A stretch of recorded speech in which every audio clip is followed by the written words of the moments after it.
بسم اللہ الرحمن الرحیم۔ ساؤتھ ایشیا میں تمام دیکھنے اور سننے والوں کو عطا شاہد کا سلام قبول ہو۔ ہمارا آج کا موضوع ہے کہ اگر آپ زیادہ پڑھے لکھے نہیں تو آپ کو کون سا پروفیشن جو ہے وہ چوز کرنا چاہیے، یا آپ کو بیرون ملک جا کے وہاں جو ہے وہ روزی کمانی چاہیے۔ اصل میں ہمارے ہاں ایک بڑا مسئلہ یہ ہے کہ ہمارے جو نوجوان ہیں جب وہ میٹرک کر لیتے ہیں تو اکثر اس کے بعد تعلیم کو جاری نہیں رکھ سکتے، اور اکثر کا ذہن یہی ہوتا ہے کہ جی آپ باہر چلے جائیں گے اور وہاں جا کر جو ہے نا اپنی روزی کمائیں گے، اور اس کے لیے وہ 5 لاکھ سے لے کے 12 لاکھ روپے تک خرچ کرتے ہیں۔ لیکن اکثر دیکھا گیا ہے کہ چونکہ وہ زیادہ تر غیر قانونی طریقوں سے باہر جانے کی کوشش کرتے ہیں، جس کی وجہ سے وہ بعض دفعہ اپنی زندگی سے بھی جان دو بیٹھتے ہیں۔ اس طرح کے واقعات کئی ہو چکے ہیں، اور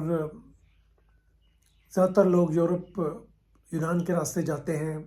یا افریقہ کے راستے سے وہ اٹلی جانے کی کوشش کرتے ہیں، تو جس میں وہ جب پانی کی کشتی میں ٹریول کرتے ہیں، اور وہ جو کشتیاں ہوتی ہیں وہ بھی بس غیر قانونی ہوتی ہیں، اور ان میں بھی وہ ضرورت سے زیادہ لوگوں کو بٹھا لیتے ہیں، جس کی وجہ سے اکثر وہ حادثات کا شکار ہو جاتی ہیں۔ تو 5 اور 12 لاکھ روپیہ خرچ کر کے جو ایک بڑی اماؤنٹ ہے، بڑی آسانی سے اتنی اماؤنٹ حاصل نہیں ہو سکتی۔ تو میرے مشاہدے میں اکثر آیا ہے کہ بیچارے وہ لوگ یا تو کوئی اپنا زیور بیچ کے یا زمین کا ٹکڑا بیچ کر یا کوئی ادھار لے کر جو ہے وہ وہاں پہنچنے کی کوشش کرتے ہیں، اور جو پہنچ بھی جاتے ہیں تو وہاں اگر ان کا آپ طرز زندگی دیکھیں شروع میں، کیونکہ وہ مثلا میں نے جیسے آپ کو بتایا کہ صرف میٹرک کیا ہے اور پھر باہر کمانے کے لیے چلے گئے، نہ یہاں ان کو گھر والے جو ہیں وہ کوئی اگر زمیندارہ کر رہا ہے یا کوئی محنت مزدوری کر رہا ہے، یا کوئی اگر کوئی کسی جگہ ڈرائیور ہے، یا کوئی اگر کوئی کسی فیکٹری میں کام کر رہا ہے، تو ان کو بھی اپنے بچوں کو آگے بتانے کی یا ان کے اندر یہ صلاحیت نہیں ہے کہ اپنے بچوں کو کس طرح گائیڈ کریں۔ تو میں نے اس موضوع کو اس لیے انتخاب کیا ہے کہ بھائی اگر آپ میٹرک ہیں تو آپ کے پاس یہاں پہ بڑے بہتر چانسز ہیں، اور اگر ہم نے باہر بھی جانا ہے تو یہ پہلے آپ کو کام کرنا بڑا ضروری ہوگا، اور اس کے بعد دیکھیں آپ کے باہر جانے کے بھی راستے کھل جائیں گے۔ تو آپ دیکھیں پلمبر کا کورس کر سکتے ہیں، بڑے اچھی طریقے سے آپ پلمبر کا کورس کریں، آپ الیکٹریشین کا کورس کریں، آپ آئی ٹی ٹیکنیشین جو ہے I T technician information technology یا کمپیوٹر جو ہے ہارڈ ویئر کا یا کمپیوٹر سافٹ ویئر کا کورس کریں، آپ ڈسپینسر کا کورس کریں۔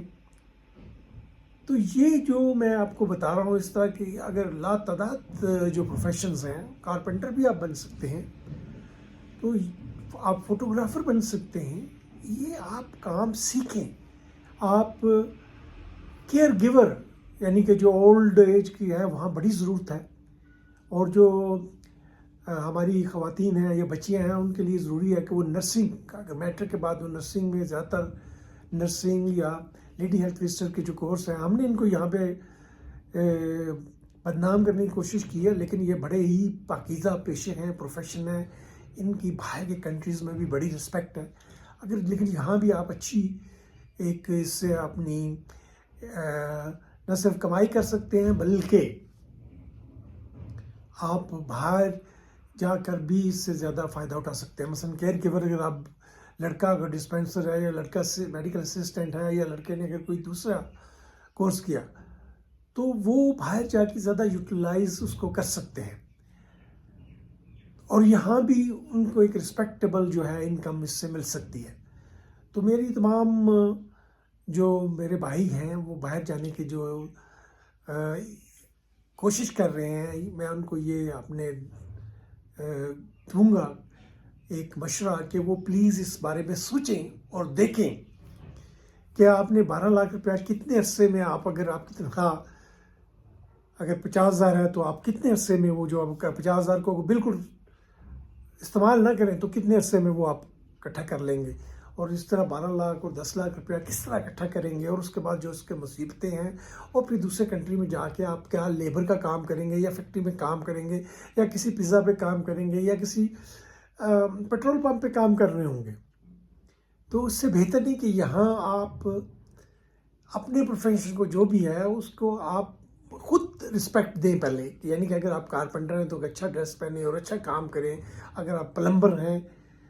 جس کی ہمیشہ ضرورت پڑتی رہتی ہے، اگر آپ الیکٹریشین ہیں، اگر آپ ڈسپینسر ہیں، اگر آپ میڈیکل ٹیکنیشین ہیں، تو یہ سارے کام جو ہیں یہ اس پہ زیادہ آپ کا خرچہ بھی نہیں ہوگا،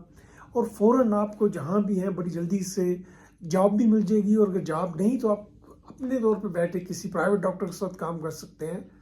اور اس کے بعد پھر اگر آپ نے باہر جانا ہے تو پھر آپ کے لیے بھی وہ راستے بھی زیادہ کھل جائیں گے، کیونکہ آپ کے پاس ایک ہنر ہے.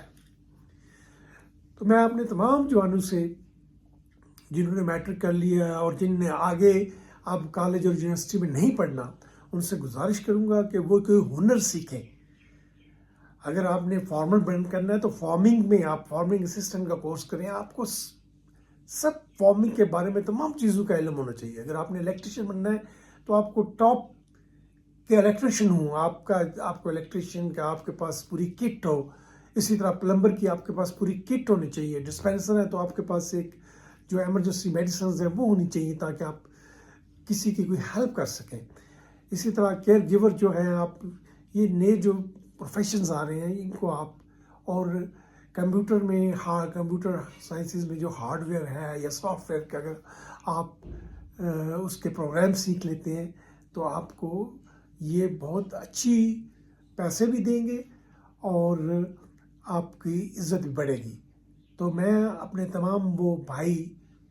اور بہنیں جو سن رہی ہیں ان کو چاہیے کہ وہ اس بارے میں ضرور سوچیں، اور باہر جانے سے پہلے ایک دفعہ ضرور سوچیں. اور وہ باہر جانے والے جو لوگ گئے ہیں ان کے ساتھ جو کچھ ہوا ہے کسی سے ضرور مشورہ لیں کہ ہم دوسرے ملک میں کامیاب ہوں گے یا یہیں کامیاب ہوں گے. تو میرا آپ کو یہی مشورہ ہے کہ آپ کوشش کریں اور یہاں ایک ہنرمند آدمی یا ایک ہنرمند انسان بن کے عزت سے زندگی گزاریں. اور اس کے بعد پھر بھی اگر آپ کا پیشن ہے کہ آپ نے باہر جانا ہے تو جب آپ باہر جائیں گے تو آپ کے ہاتھ میں ایک سکل ہوگا، آپ کے ہاتھ میں ایک ہنر ہوگا جس کی وجہ سے آپ کو عزت کی نگاہ سے وہاں بھی دیکھا جائے گا. پروگرام ختم کرنے سے پہلے میں غزہ کو بھول نہیں سکتا کہ غزہ میں جو ظلم جاری ہے اس کی داستان تو جو ہولوکاسٹ جوش کے ساتھ جرمنی میں ہوئی اس سے بھی زیادہ دردناک ہے. اور نیتنیاہو یہ کہہ رہے ہیں کہ جی یہ ایول اور گڈ کی جنگ ہے. یہ چونکہ وہ پاورفل ہیں تو وہ کہہ رہے ہیں کہ یہ ایول اور گڈ کی جنگ ہے، حالانکہ یہ ایسا نہیں ہے.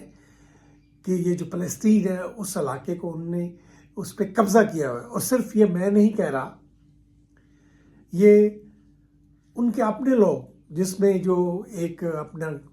نامینیشن کینڈیڈیٹ تھے، president candidate U S A کے برنی سینڈرز ہیں، وہ ہیں اعلان پاپے ہیں، جرنلسٹ ہیں. اور اسی طرح یو کے میں جو جیوش ہیں جو مطلب کہ پارلیمنٹ ممبر بھی ہیں، وہ بھی یہ کہہ رہے ہیں کہ یہ آکوپائنگ فورس ہے، انہوں نے آکوپائی کیا ہوا ہے، اس میں کوئی شک نہیں. اور جیمی کارٹر نے بھی جو فارمر پریزیڈنٹ تھے انہوں نے بھی ایک بک لکھی ہے، ہم انہی کو کوٹ کر رہے ہیں، حالانکہ ہمیں پتہ ہے کہ انہوں نے اس پہ قبضہ کیا ہوا ہے. اور یہ ظلم کی داستان انشاءاللہ ایک دن ختم ہو جائے گی، لیکن یہ مسلم کنٹریز کی بے حسی اور یورپین ہیومن رائٹس چیمپئنز کی بے حسی جو ہے یہ ہمیں ہمیشہ یاد رہے گی. وما علینا الا البلاغ.